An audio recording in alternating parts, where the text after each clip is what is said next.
अच्छा क्लास, आज का जो हमारा टॉपिक है वो है reaction, chemical reaction of amino acids.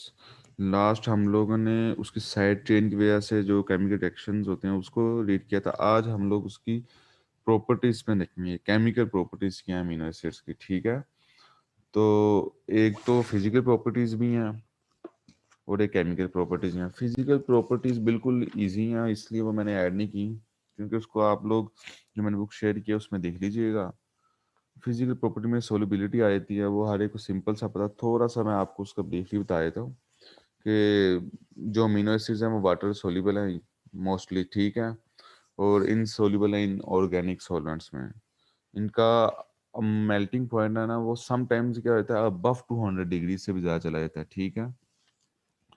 और दूसरा, आपने ग्लाइसिन वगैरह और जो है ये इनका जो टेस्ट है अमीनो एसिड्स का, वो स्वीट भी है जिस तरह एलानिन है, वलीन है, और टेस्टलेस भी है। और इसमें कुछ जो से अमीनो एसिड्स हैं वो काफ़ी बेटर है, यानी ये कड़वे हैं, ठीक है।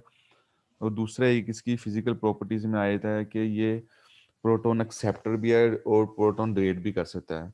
ये मैंने माउस के पिकर से देखें, ये जो साइट है ये कार्बोक्सिलिक से नेगेटिवली चार्ज है, ठीक है, और ये पॉजिटिवली चार्ज है। सिंपल सी बात है, डाइपोल आयन यानी कि दोनों प्रॉपर्टीज रखता है, एसिड भी और बेसिक भी का। प्रोटॉन रेड भी कर सकता है और प्रोटॉन एक्सेप्ट भी कर सकता है। इसकी वजह से इसको फिजिकल प्रॉपर्टीज, इस फिजिकल प्रॉपर्टी की वजह से अमीनो एसिड्स को हम एम्फोलेट्स भी कहते हैं, ठीक है। दूसरा फिजिकल प्रॉपर्टीज में सबसे ज्यादा मेन जो इसका था वो एक ज्यूपिटर आयन है। उसको ज्यूपिटर आयन कह लें या डाइपोलर आयन कह लें। ये अमीनो एसिड है, इसके दो पोल्स हैं, एक पॉजिटिव और नेगेटिव है, ठीक है। सिंपल सी बात है कि दोनों नेगेटिव और पॉजिटिव आयन से अपने आप को कर लेता है, समटाइम न्यूट्रल भी कर लेता है, ठीक है। तो ऐसा पॉइंट डाइपोलर आयन होने के बावजूद उस पे जो नेट चार्ज है वो जीरो हो, उसको क्या कहते हैं हम, आइसोइलेक्ट्रिक पॉइंट, ठीक है। तो ये इसकी फिजिकल प्रॉपर्टीज हैं, ये मैंने वैसे आपको बता दी हैं, ये आप उस बुक में देख लीजिएगा। जो मेन अब जी, हमारा जी जी, जिसपे नेट चार्ज जीरो उसको क्या कहते हैं? आइसोइलेक्ट्रिक पॉइंट कह देते हैं उसे। इलेक्ट्रिकली न्यूट्रल हो जाता है जब अमीनो एसिड का कोई मालिक्यूल इलेक्ट्रिकली न्यूट्रल हो जाए, उसको कहते हैं आइसोइलेक्ट्रिक पॉइंट। तो एक आइसोइलेक्ट्रिक पॉइंट पर आ गया, क्योंकि पहले टू पोल्स है ना, डाईपोल्स है। डाईपोल से करें एक अमोनिया पे पॉजिटिव चार्ज और कार्बोक्सिल पे नेगेटिव। अच्छा, इसके अब आए थे हम लोग केमिकल प्रॉपर्टीज पे आ जाते हैं इसकी अमीनो एसिड्स की, ठीक है। तो अमीनो एसिड्स की chemical properties basically two functional groups की वजह से है जो अमीनो एसिड्स पे अटैच हैं, एक अमाइनो ग्रुप और एक कार्बोक्सिलिक ग्रुप। तो वो आज हम लोग देखते हैं। उसमें हम लोग सबसे पहले देखेंगे reaction of amino acids due to amino group, ठीक है। और उसके बाद देखेंगे कार्बोक्सिलिक ग्रुप के साइज का रिएक्शन। फिर both amino and carboxylic group दोनों की वजह से क्या इसमें इफेक्ट आ रहा है। और फिर side chain of amino acids का देखेंगे लास्ट पे। उसके बाद स्पेसिफिक कलर रिएक्शन भी है। कलर रिएक्शन से आप लोगों को ये आइडिया हो जाएगा, मैं आपको कलर्स का रिएक्शन बता दूंगा, आपको ये आइडिया कि रिएक्शन कौन सा है, अमीनो ग्रुप की वजह से या कार्बोक्सिलिक ग्रुप की वजह से, ठीक है। First of all, reaction for amino acid, reaction due to amino group, reaction due to carboxylic group, reaction due to both amino and carboxylic group, और reaction due to side chain. सबसे पहले हम लोग आते हैं reaction due to amino group, यानी कि NH2 जो अमीनो ग्रुप अमीनो एसिड्स पे अटैच है ये। अमीनो ग्रुप का जो रिएक्शन होगा वो ऑक्सीडेटिव होगा। अच्छा क्लास, इससे पहले मैं आपको बताऊं, आपने ऑक्सीडेशन और रिडक्शन रिएक्शन पढ़ा होगा, ठीक है। ऑक्सीडेशन और reduction reaction, oxido reductase reaction, इसमें ऑक्सीडेशन में होता है कि ऑक्सीजन की एडअप होता है और लॉस ऑफ इलेक्ट्रॉन होता है। जबकि रिडक्शन में क्या होता है, एडिशन ऑफ हाइड्रोजन होती है और एक्सेप्ट ऑफ इलेक्ट्रॉन होता है, ठीक है। दूसरा, ऑक्सीडेशन में क्या होता है, रिमूवल ऑफ हाइड्रोजन हो जाता है, एडिशन ऑफ ऑक्सीजन होता है। अब ऑक्सीडेशन में एडिशन ऑफ ऑक्सीजन है, तो आप खुद ही इस बात से अंदाजा लगा लें कि जो मालिक्यूल ऑक्सीडाइज होगा उसमें क्या होगा, रिमूवल, लॉस ऑफ इलेक्ट्रॉन होगा, ठीक है। वो अपना एक इलेक्ट्रॉन क्या करेगा, लॉस करेगा, यानी कि ऑक्सीडाइज होगा खुद। तो इसको आप देखें, an amino group is removed and corresponding alpha keto acid is formed, ठीक है। अमाइनो ग्रुप इसमें रिमूव हो गया तो सिर्फ कार्बोक्सिलिक ग्रुप तो क्या हो गया, एसिडिक ग्रुप में चला गया, अल्फा कीटो एसिड। तो अल्फा कीटो एसिड प्रोड्यूस इधर कन्वर्टेड टू ग्लूकोज, यहाँ वो ग्लूकोज में कन्वर्ट होएगा यहाँ कीटोन बोर्ड्स में, और यहाँ इट्स इज कंप्लीटली ऑक्सीडाइज, यानी आपको मुकम्मल तौर पर अपने को कर देगा, ऑक्सीडाइज कर देगा, यानी कि लॉस ऑफ इलेक्ट्रॉन, अपना इलेक्ट्रॉन क्या कर देगा, ड्रेन कर दो। हाँ, इलेक्ट्रॉन ड्रेन करता है, क्योंकि आप लोगों को आइडिया है कि ऑक्सीडेशन क्या करता है, इसमें is the loss of electron है, ठीक है। ये अमीनो एसिड्स है, इसमें एक अमाइनो ग्रुप मूव किया आपने, हाइड्रोजन आयन किसी ने मूव किया, तो ये इमिनो एसिड बन गया, इमिनो एसिड। और इमिनो और अमीनो एसिड्स में मैंने आपको बताया सिर्फ डिफरेंस ये है कि एनएच एक हाइड्रोजन एटम का डिफरेंस है, ठीक है। जो इमिनो एसिड या प्रोलीन वगैरह में आपको बताया था मौजूद था, तो इमिनो एसिड में फर्दर जो सा जब ऑक्सीडाइज होगा तो यहाँ कीटो एसिड बना देगा, तो ये देखिए इसमें ये अमोनिया ग्रुप जो मूव हो गया, ठीक है। ऑक्सीडेटिव डीअमाइनेशन, यानी कि अमाइनो ग्रुप को क्या कर दिया, रिमूव कर दिया, और फर्दर यहाँ ये ग्लूकोज में कन्वर्ट हो जाएगा, या ये कीटोन बॉडीज में, या कंप्लीटली अपने को कर देगा, ऑक्सीडाइज कर देगा। अच्छा, सेकंड है reaction due to amino group. Amino group की वजह से क्या रिएक्शन है, ठीक है। अभी हम अमाइनो ग्रुप की रिएक्शन है, एक सेकंड जो रिएक्शन है अमाइनो ग्रुप से उसे कहते हैं ट्रांस अमाइनेशन। क्या अमाइनो ग्रुप का क्या करना, ट्रांसफर करना।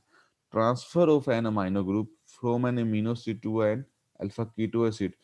अमीनो एसिड से एक एक अमाइनो ग्रुप को करवा ट्रांसफर करता है कीटो एसिड में, क्योंकि कीटो एसिड जो सा फॉर्म्ड हुआ था वो किस तरह था, उसमें एक अमाइनो ग्रुप रिमूव हो गया था, ठीक है। जिस तरह एक अनदर अमीनो एसिड्स का जो अमाइनो ग्रुप है वो कीटो एसिड को ट्रांसफर किया जाता है तो form a new amino acid, तो एक नया अमीनो एसिड बन जाएगा, उसको क्या कहेंगे, and a corresponding keto acid, यानी कि कोरस्पोंड है उसका, मिलता है तो उसका कोरस्पोंड है।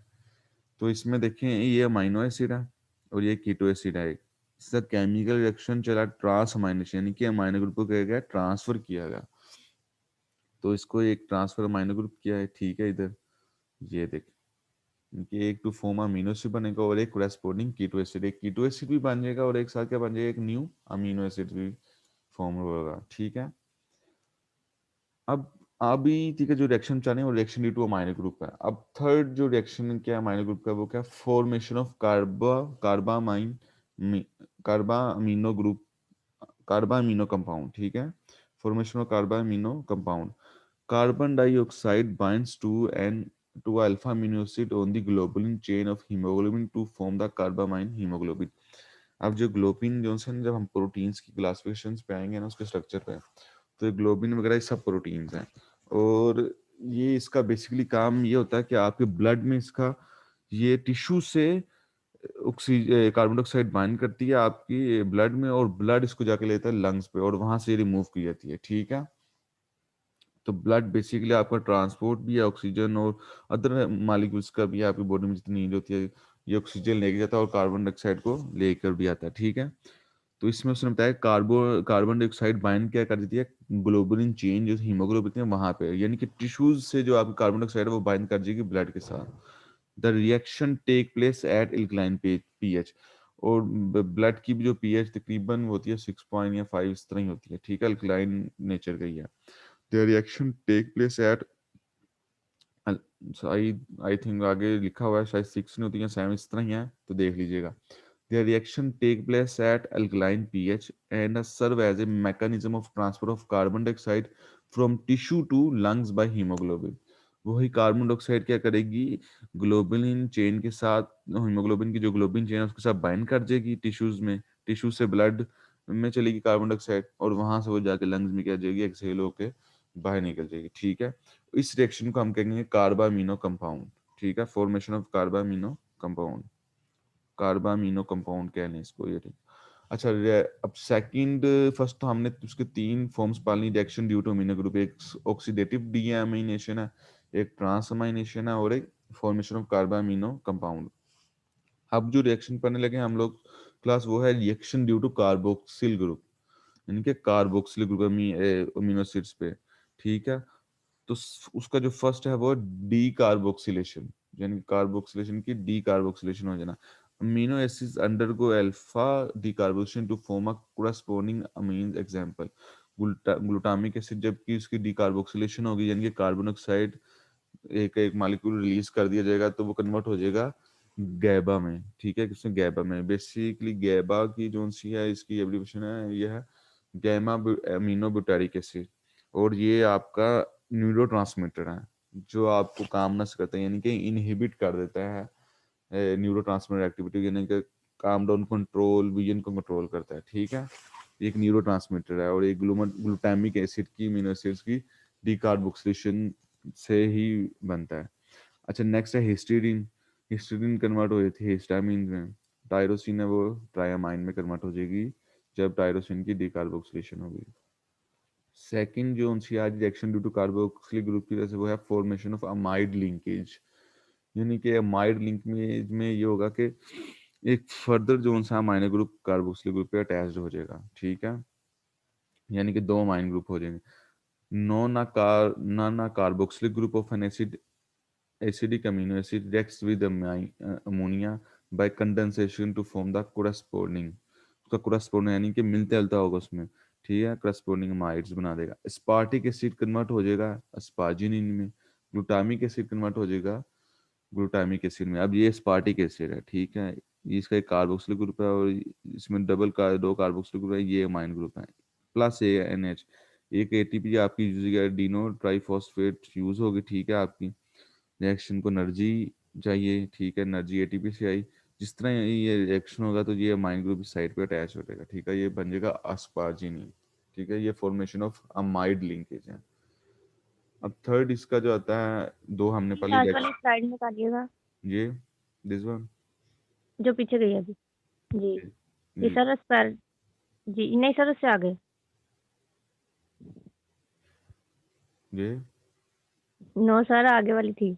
ये जो आप जी नहीं, ये लास्ट। ये हाँ, बताइएगा। इसमें जो अस्पार्टिक से। एस्पार्टिक एसिड भी एक अमीनो एसिड है, अस्पार्जिनिन भी एक अमीनो एसिड है। बेसिकली ये फॉर्मेशन और ऑफ ये अमाइड। अमाइड्स कहाँ पे लिखा हुआ है? क्या लिखा हुआ है? ये अमाइड्स लिखा हुआ है आपने ना कोरस्पॉन्डिंग के नीचे। हाँ, ये बेसिकली इसके साथ अटैच है, ये अस्पार्जिनिन वगैरह पीछे नीचे है। लेकिन वो कह रहा है कि non carboxylic group of an acidic amino acid reacts, वो रिएक्ट नहीं करता अमीनो एसिड, जबकि अमोनिया का एक ग्रुप क्या हो जाएगा, इससे कंडेंसेशन रिएक्शन से इसके साथ अटैच हो जाएगा। तो reaction to form corresponding amides, यानी कि एक कोरेस्पोंडिंग अमाइड्स बना देगा, यानी कि मिलती जुलती उसके अमाइड्स ग्रुप हैं। ठीक है, स्पार्टिक एसिड था, उसके साथ एक अमीनो ग्रुप अटैच हो गया तो अस्पार्जिनिन, तो अस्पार्जिनिन क्या एक अमाइड है। ठीक है, फॉर्मेशन ऑफ अमाइड लिंकेज। ठीक हो गया, उसका करस्पॉन्डिंग अमाइड है, क्योंकि सारा जो स्ट्रक्चर है वो सेम है, सिर्फ एक कार्बोक्सिलेन पे क्या एक और अमाइनो ग्रुप अटैच्ड हो गया। ठीक है, अमोनिया अटैच्ड हो गया, एक अमाइनो ग्रुप क्या ना अमोनिया अटैच्ड हो गया। आगे समझ इसकी है नहीं? ये यस करस्पॉन्डिंग, सर। करस्पॉन्डिंग के आगे अमाइड्स है, वो थोड़ा सा स्लाइड बनाते हैं मुझसे, जरा वो नीचे चला गया क्योंकि ये वो इंसर्ट के जरिए सारा कुछ लिखा हुआ है। अच्छा, आगे थर्ड वन है reaction due to both amino and carboxylic group. First पे हम पा रहे थे रिएक्शन ड्यू टू अमाइनो या अमीनो और कार्बोक्सिलिक से, लेकिन इसमें देखेंगे ड्यू टू बोथ। तो उसमें सबसे पहले देते हैं फॉर्मेशन ऑफ पेप्टाइड बॉन्ड सबसे, क्योंकि पेप्टाइड बॉन्ड के बाद हम लोगों ने इसके ऊपर जाना था इसके प्रोटीन्स पे। ठीक है, तो उसमें थोड़ा सा भी देख लेते हैं। Carboxylic group of an amino acid bind with amino group of another amino acid forming a peptide bond with loss of one molecule of water. दो अमीनो एसिड जब आपस में मिलते हैं तो एक वाटर मॉलिक्यूल रिलीज करते हैं, तो एक पेप्टाइड बॉन्ड उधर फॉर्म्ड हो जाता है, यानी कि तो ये अमीनो टर्मिनल एक अमीनो एसिड के, इसका एक कार्बोक्सिलिक ग्रुप और इसका अमीनो ग्रुप, दूसरे अमीनो एसिड का अमीनो ग्रुप और एक का कार्बोक्सिलिक, जब आपस में ज्वाइन करते हैं एक वाटर मॉलिक्यूल रिलीज होगा, डिहाइड्रेशन रिएक्शन होगा। ठीक है, और पेप्टाइड ग्रुप इसमें एक फॉर्म होगा। ठीक है, अब इस पे आते हैं reaction due to side chain. हम लोगों ने कार्बोक्सिलिक एंड का अलग और बहुत दोनों के इकट्ठे दे लिया। अब बातें एक साइड चेन जो आर एक आती है लिखा हुआ ग्रुप में, तो उस पे देते हैं एस्टर फॉर्मेशन। उसमें जो रिएक्शन आता है reaction due to side chain से कहते हैं एस्टर फॉर्मेशन है। ठीक है, hydroxyl OH containing amino acids example serine threonine can form ester with phosphoric acid in the formation of phosphoprotein। फोस्फोरेट जब ग्रुप इसमें अटैच्ड होगा, देखें ये प्रोटीन है, इसका हाइड्रोक्सिल आयन है। ठीक है, वो रिलीज हुआ एक हाइड्रोजन, तो एक एटीपी इसमें यूज हुआ, एडीपी में एडीपी रिमूव हुआ। ठीक है, तो ये फॉस्फेट ग्रुप अटैच्ड हो गया। इस लिंक में देखें कार्बोहाइड्रेट्स हैं। ठीक है, और ये अमीनो एसिड्स हैं, ये इसमें लिंकेज देखें, ठीक है। ये दूसरा लिंक है, सॉरी, ये ग्लाइकोसिडिक है, ये फॉस्फेट है। प्रोटीन के साथ किस तरह फॉस्फेट ग्रुप अटैच करता है, उसके हाइड्रोक्स लाइन पे एक हाइड्रोजन आयन को रिमूव करके उधर एक फॉस्फेट ग्रुप अटैच हो जाता है, ठीक है। उसको कहेंगे एस्टर एस्टर फॉर्मेशन, यानी कि hydroxyl containing amino acids serine और threonine can form esters. Ester बना देंगे with phosphoric acid in the formation of phosphoprotein, यानी कि फॉस्फोप्रोटीन की फॉर्मेशन में क्या करेंगे, फॉस्फोरिक एसिड अटैच कर देगा सीरीन और थ्रीन के हाइड्रोक्सिल आयंस की जगह, ठीक है। नेक्स्ट जो एस्टर फॉर्मेशन, एस्टर बॉन्ड बनता सर है। जी, जी जी। ये जो हमने पी लगाया, ये ओ एच हटा के यहाँ पे पी लगा दिया। फिर वो ऐसे उठा के ये जो आपने साइड पे लिखा हुआ प्रोटीन ओ एच। कहाँ पे प्रोटीन होगा चाहिए, ये दिस वन। जी। बेसिकली ये आपकी एक प्रोटीन है, ठीक है। उसमें उसने बताया ये COOH बॉन्ड भी हो सकता है इधर, ठीक है। इधर क्या आपको होता है कार्बोक्सिलिक ग्रुप COOH। इसमें उसने ये बताया कि आपका जो हाइड्रोजन आयन है वो जब रिमूव करता है और ATP होता है, एनर्जी यूज हुई, यानी कि एनर्जी रिक्वायर्ड थी इस रिएक्शन को। तो जिस तरह ATP आई रिएक्शन हुआ तो एक हाइड्रोजन यानी कि प्रोटॉन मूव किया, तो वहां पे एक फॉस्फोर ग्रुप अटैच्ड हो गया, उसको कहा गया फॉस्फोप्रोटीन, उसको कहते हैं एस्टर फॉर्मेशन होगी, ठीक है। जी। अब next hydroxyl group containing amino acid can also form glycoside. अब ये ग्लाइकोसाइड ग्लूकोज मालिक्यूल के साथ में मिलके एक ग्लाइकोसिडिक बॉन्ड भी बनाती है, ठीक है। अब इसमें देखें, ये कार्बोहाइड्रेट था, इसका कार्बन नंबर 1 है कार्बोहाइड्रेट्स का।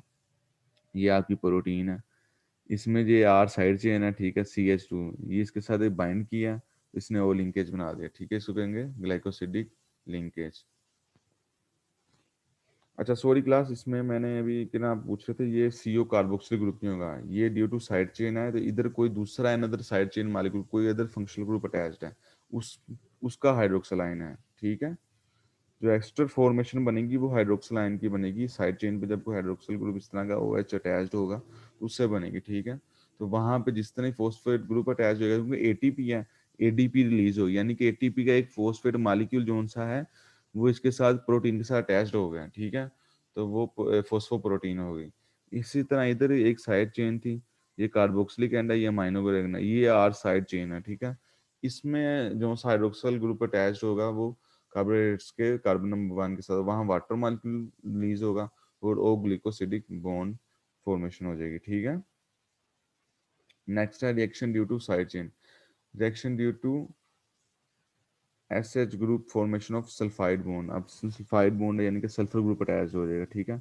Cysteine has sulphydryl group and can form a disulfide SS bond with an other cysteine residue. The dimer is called cysteine। ये देखें, ये सिस्टीनेशन है कि इसमें ऑलरेडी एक सल्फर अटैच है, ठीक है। ऑक्सीडेशन रिएक्शन हुआ, ठीक है, तो वो उसमें एक SS बॉन्ड हो गया, यानी कि दो जो अमीनो एसिड्स हैं वो अटैच हो गए SS बॉन्ड के थ्रू, तो उसका डाइमर है, डाइमर इज कॉल्ड सिस्टीन। अब आए थे फॉर्मेशन ऑफ डाइसल्फाइड बॉन्ड, तो उसमें two cysteine residues can connect two polypeptide chains by the formation of interchain disulphide. ये डाइसल्फाइड है, तो इसमें देख लें रिड्यूस, फिर थायोल ऑक्सीडाइज होके तो ये डाइसल्फाइड लिंकेज में आ जाएगा, यानी कि दो हाइड्रोजन जो है सर वो जी। रिमूव हो जाएंगी और दो डबल डाइसल्फाइड चेन बन जाएगी। जी बताएं। सर जी, सल्फाइड बॉन्ड वाली निकालिएगा स्लाइड। ये वाली, इसे ये वाली डाई सल्फाइड वाली, formation sulphide, of sulphide bond. हाँ जी, आ गई, ये आ गई ना, सल्फाइड हाइड्रल ग्रुप ये SH, जी, जी, जी। ठीक है। इसमें क्या रिएक्शन ठीक ड्यू है। टू SH ग्रुप है, ठीक है, sulphide bond formation of sulphide bond की फॉर्मेशन होगी। रिएक्शन जो होगा वो SH ग्रुप की वजह, सिस्टीन पे जो ऑलरेडी एक सल्फाइड ग्रुप अटैच होता है, ठीक है, सल्फाइडल ग्रुप अटैच्ड है।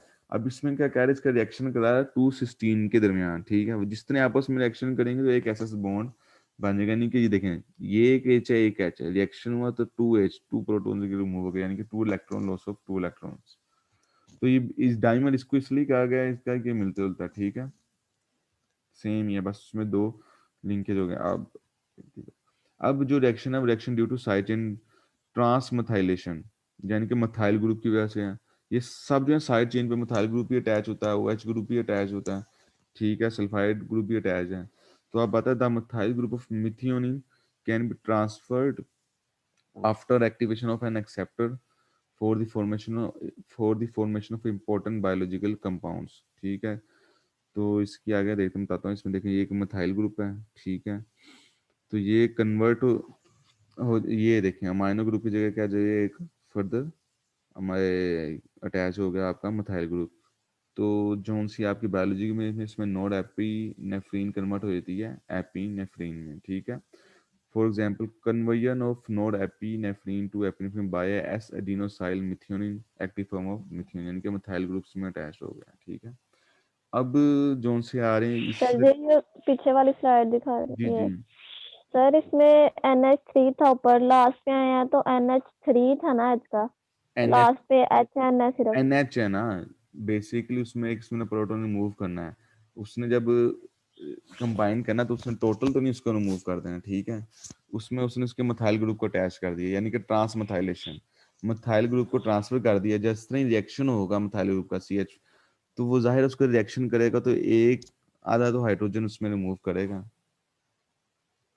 यानी कि प्रोटॉन ऑक्सीडाइज जब होता है तो लॉस ऑफ इलेक्ट्रॉन होता है, ऑक्सीडेशन जब होती है तो इलेक्ट्रॉन अपने को करते हुए अपने आप का इलेक्ट्रॉन रिमूव कर देता है, ठीक है। सर वो वाला जो हाइड्रोजन है उसके साथ आके कार्बन लग गई है। ये नाइट्रोजन के साथ अटैच हुई है, कार्बन के साथ नहीं, इधर नाइट्रोजन के साथ अटैच हुई है। सर उसके 2 हाइड्रोजन रिमूव हो गए हैं। 2 हाइड्रोजन रिमूव हो गए उसके। जी ठीक है। उसमें मिथाइल ग्रुप अटैच हो गया आके, यानी कि CH3। उसके रिमूव होंगे तो अदर जो जो सा मालिक्यूल है वो आके अटैच होगा उसमें, यानी कि उसने इलेक्ट्रॉन एक्सेप्ट कर लिए, लॉस करवा दिया, तो दूसरे मालिक्यूल ने एक्सेप्ट करके उसके साथ अटैच्ड हो गए, ठीक है। अच्छा, colour reaction of amino acids. Amino acids के ये कलर रिएक्शंस हैं, इनसे भी आपको पता लगा था कि रिएक्शन क्या है। नीन हाइड्रोजन रिएक्शन में क्या होता है, सिग्निफिकेंट अल्फा अमीनो एसिड्स में मोस्टली होता है, ठीक है। जेंथोप्रोटिक टेस्ट जो है वो अरोमेटिक अमीनो एसिड्स के लिए है। बायोरिक टेस्ट है, note given by free amino acids and dipeptides की वजह से है। तो ये कलर रिएक्शंस हैं, इसमें आगे मैं बताता हूँ। इस तरह ये देखें, बायोरिक टेस्ट है, इसमें जो कलर आता है वो पॉजिटिव है। ये ninhydrin test for alpha amino acid में ये कलर शो होता है। ये सिर्फ आपको बता रहा हूँ कलर्स का, ये देख लीजिए। अभी हम लोग इसके बाद स्टार्ट करेंगे हेंडरसन इक्वेशन। ये जेंथोप्रोटिक टेस्ट है अरोमेटिक अमीनो एसिड्स के लिए, उसमें ये कलर शो होता है। उसके बाद मिलन टेस्ट है, उसमें फॉर टायरोसिन। ये सगुची टेस्ट है फॉर आर्जिनिन। ओपनिंग को रिएक्शन फॉर ट्रिप्टोफन है, और lead acid test for cysteine और सिस्टीन, ठीक है। तो ये तो आपका एक टॉपिक हो गया आज। दूसरा टॉपिक सिर्फ 10 मिनट है, वो फटाफट कन्वर्ट करते हैं। इसमें तो आपको तकरीबन हर चीज़ समझ आ गई क्लास, कोई इसमें ज़्यादा ठीक है सर, डिफिकल्टी तो इतना नहीं? काफी है। नहीं काफ़ी नहीं लेक्चर, ये सिंपल है, सिर्फ PH का बताना है कि हेंडरसन ने क्वेश्चन क्यों यूज़ की जाती है, ठीक है। अब वाला जो टॉपिक है वो पीएच है। आप PH है हेंडरसन हैसलबर्ग क्वेश्चन, यानी कि टाइट्रेशन का। पिछला जो टॉपिक था वो मेन था अमीनो एसिड की एसिड बेस प्रॉपर्टीज में, हमने देखी उसकी केमिकल रिएक्शन, ठीक है ना, क्योंकि कार्बोक्सिलिक और हम एसिड बेस पे देखे थे। अब हम उसकी आ रहे हैं टाइट्रेशन कर। तो PH है, और हेंडरसन हैसलबर्ग क्वेश्चन में हम लोग देखते हैं why was the concept of PH develop, क्यों डेवलप हुआ था, ठीक है। और जो PH है उसका मेन मकसद, उसका जो एब्रिविएशन वो क्या है, द पावर ऑफ हाइड्रोजन। तो उस हाइड्रोजन की ही बेस पर, यानी कि उसमें रिमूवल और एडिशन की बेस पे हम लोग उसमें एसिड और बेस इसमें डिफरेंस करते हैं, ठीक है। तो डेनिश बायोकेमिस्ट था 1909 में, उसने to test the acidity of beer was making, ठीक है, उसकी बेस पर उसने जो है ना PH उसने डेवलप की थी, ठीक है, मतलब PH डिफाइन की थी। अब जो सा है देखें, water has slight tendency to dissociate into hydroxide ions and protons. Water में एक है क्योंकि उसमें हाइड्रोक्साइड आयन में भी रिमूव होता है और प्रोटॉन में, ठीक है। उसके बाद the acidity of aqueous solution is usually reported using logarithm. जो पी का मतलब होगा ना वो नेगेटिव लॉगरिथम होगा इसमें, ठीक है। जो पी का मतलब है PH का पावर ऑफ उसमें लॉगरिथम है, ठीक है। Buffer usually maintain the PH। अब बफर की भी एक डेफिनेशन है, वो फर्दर आगे भी आएगी स्लाइड्स में, क्योंकि बफर क्या करता है, सॉल्यूशन की PH को क्या कहता है, मेंटेन करता है, रेजिस्टेंस चेंज इन PH, ठीक है, रेजिस्टेंस क्रिएट करता है, ताकि जो केमिकल रिएक्शन है वो एक स्मूथली आगे फॉरवर्ड डायरेक्शन में चलता रहे। Buffer usually maintain the PH of extracellular fluid between 7.35 से 7 0.45 दिगर, ठीक है।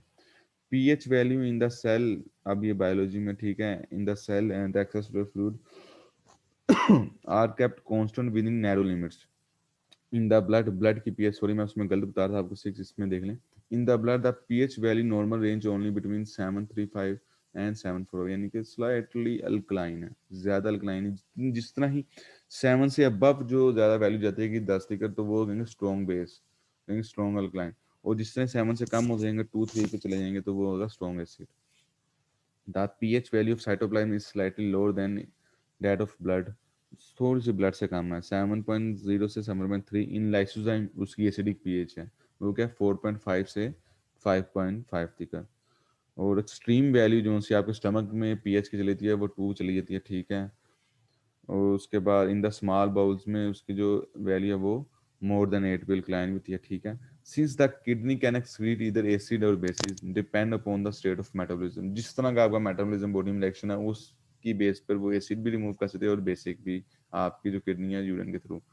The pH of urine has particularly wide range of variation 4.8 से एसिडिक से 7.5 तक भी है, यानी कि स्लाइटली जो सेल क्लाइन की तरफ जाती है, लेकिन मोस्टली बेसिक एसिड में जाती है। अच्छा आप देखें पीएच क्या, pH is defined as the negative log of hydrogen ion concentration, ठीक है, negative log।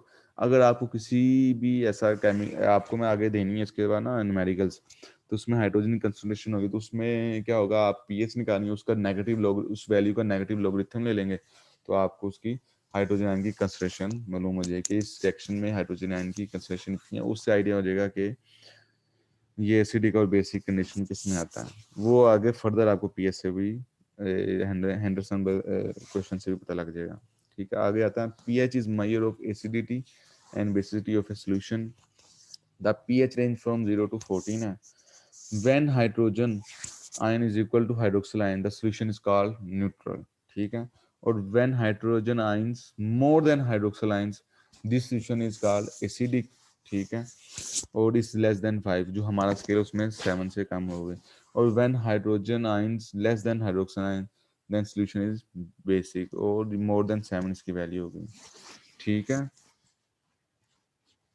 A change in one pH unit, एक पीएच यूनिट चेंज होता है, यानी कि 1 से 2 या 4 से 5, तो वो कह रहा है कि उसमें 10 fold change hydrogen ion concentration, यानी कि 10 गुना जो हाइड्रोजन आयन की कंसंट्रेशन होती है वो चेंज हो गई होती है उसमें, ठीक है। इस बात को आपने याद रखना है, आज change in one pH unit is equal to 10 fold change in hydrogen concentration. अब the extent of ionization of a weak acid is a function or its acid dissociation constant pKa। अब मैं pKa को बताता हूँ आपको, इससे क्या है, ठीक है। ब्रोंस्टन और लोरी एसिड, अब इसमें क्लास आप कंजुगेट बेस का लफ्ज वो यूज करेंगे हम लोग, तो वो उसकी सुने कंजुगेट, कंजु सर जी, कंजुगेट, जी जी। सर यानी कि बच्चों के पास ना लैपटॉप नहीं है, तो मोबाइल में स्पेस नहीं है उनके फ्लैट्स ऑफिस की, यानी कि जिस पे असाइनमेंट बनानी है, तो क्या करें? ये अभी मुझे सिर्फ ये क्वेश्चन मुझे आप लोगों को बता लेने दो, क्योंकि मैंने आपसे असाइनमेंट लेनी है इस पे, तो उसके बाद जो सा ना मैं ग्रुप में आपको उसके लिए कोई अल्टरनेट सोर्स देखता हूँ। अच्छा कंजुगेट बेस बेसिकली क्या, is able to, conjugate base is able to gain और absorb a proton in chemical reaction is called conjugate base. इसी तरह अल्टरनेटिव कंजुगेट एसिड है, इज एबल टू लॉस और give a proton in chemical reaction is called conjugate acid. अच्छा Bronsted Lowry acid and बेसिन में क्या था, acid क्या करते हैं, डोनेट करते हैं प्रोटॉन, जबकि बेस क्या करते हैं, accept proton. Strong acid associate nearly fully, मुकम्मल, अगर स्ट्रॉन्ग एसिड है तो वो मुकम्मल अपने आप को क्या करेगा, डिसोसिएट करेगा, ठीक है। अब इसमें जो एच ए, अगर हैंडरसन क्वेश्चन आया ना, जो एसिड को शो किया गया वो एच ए से, ठीक है। जो बेस होगी वो खाली एच होगी, ठीक है। कंजुगेट बेस इसमें कौन सी है आपकी, कंजुगेट एसिड क्या, H3 हो, और जो कंजुगेट बेस हो गया वो क्या आपकी एच है। अच्छा strong acid dissociate completely, H था is equal to acid and thus pH, लोग उसका ले लेंगे उसका एसिड का। आगे ये जो फर्दर जो क्वेश्चन होगी उसमें आपको सारा इसमें आइडिया हो जाएगा इसका क्वेश्चन। अच्छा weak acid only partially associate, वही सिंपल सी बात है। एसिड विद के लेस देन 1, अगर के की वैल्यू लेस देन होगी तो उसे क्या कहेंगे, वीक एसिड है, ठीक है। के फॉर एसिटिक एसिड इज 1.76, यानी कि इसका लोगो वगैरह लेके हम देखें तो ये कोई समथिंग 4.75 तक चली थी एसिडिटी पे, तो ये क्या एक स्ट्रॉन्ग एसिड है। The pH is a measure of acidity and the pK is a measure of acid strength। जो pH है वो आपको क्या बताती है, एसिड या बेस की पॉइंट बताती है, इनका अमाउंट बताती है कि पीएच किस पे है, जबकि पीके क्या बताती है, एसिड के क्या स्ट्रेंथ है। पीएच आपको ये बताएगी कि ये इस केमिकल रिएक्शन में जो सॉल्यूशन है ये एसिडिक है या बेसिक है, जबकि पीके बताएगी आपको ये एसिड की स्ट्रेंथ कितनी है इसमें। ठीक है, सर जी के क्या है? कि आप वही बता रहा हूँ आपको, डिसोसिएशन कांस्टेंट है, डिसोसिएशन कांस्टेंट ऑफ एसिड है। ठीक है, ये क्या है, डिसोसिएशन कांस्टेंट है। ये आपको इसके जहाँ जो पी लिखा था ना, ये नेगेटिव लॉगरिथम है, ये तो आपका ये उसी केमिकल रिएक्शन उसने बनाया था, उसने नेगेटिव लॉगरिथम यानी कि लॉग लेना पड़ता है। अब के ए जो बताता है ना आपकी स्ट्रेंथ कितनी है एसिड की, जबकि पीएच आपको बताती है कि एसिडिटी है या बेसिक सॉल्यूशन है, और के आपको बताता है is a measure of acidic strength, acid की स्ट्रेंथ बताएगी आपको कितनी है। ठीक है, अच्छा, when pK is equal to pH the question of acid and its conjugate base, pKa of an acid group is defined as the pH at which the protonated and unprotonated species are present in equal concentration। अच्छा, इसमें इस slide में बता रहा है कि अगर आपको के की वैल्यू मालूम है तो आप पीएच निकाल लेते हैं, अगर आप पीएच की वैल्यू मालूम है तो आप लोग के की वैल्यू भी निकाल लेते हैं। ठीक है, तो वो फर्दर अल्टरनेट करके, मतलब के उधर चला जाता है पीएच इधर रहती है, उससे हम लोग इनकी वैल्यूज डिफाइन कर लेते हैं। ठीक है, अब देखें प्रोटोनेशन क्या है, is the addition of proton to an atom और ion is called the protonation. Deprotonation क्या है, removal of proton from a molecule forming the conjugate base. ये सिंपल सा इस तरह बताएगा, देखें the relative ability of a molecule to give a proton is made by its pK value. वही pK value से उसकी प्रोटोन की जितनी वो एबिलिटी है वो इससे निकाल लेती है। ठीक है, अगर पीके वैल्यू लो है, the a low pK value indicate that compound is acidic and will easily give up its proton to a base. जितनी एसिडिक होगा तो जाहिर है वो क्या करेगा, डोनेट करेगा proton. At pH value less than pK, acidic significant the protein its form is more, it reveals out more hydrogenized, यानी कि मजीद उसकी कम है वैल्यू, मोर एसिडिक है, कंसंट्रेटेड एसिडिक है, तो वो मोर हाइड्रोजनाइंस क्या करेगा, डोनेट करेगा। उसके बाद आते हैं एट पीएच बेसिक पे ग्रेटर देन पीके वैल्यू से ज्यादा है, तो उसमें क्या होगा, डी प्रोटोनेटिव, यानी कि वो एक्सेप्ट करेगा इलेक्ट्रॉन्स। ठीक है, it will take hydrogen ions to neutralize the pH and bring it down. ये डिसोसिएशन कांस्टेंट इसकी पीके वैल्यू है कुछ रिएक्शंस की। ये फॉर्मिक एसिड है, उसकी के है। ठीक है, ये उसका जब नेगेटिव लॉगरिथम इसमें लेगा तो 3.8 हो जाएगी। ठीक है, कार्बोनिक एसिड है, ये उसकी के वैल्यू उसने जनरल से डिफाइन की है।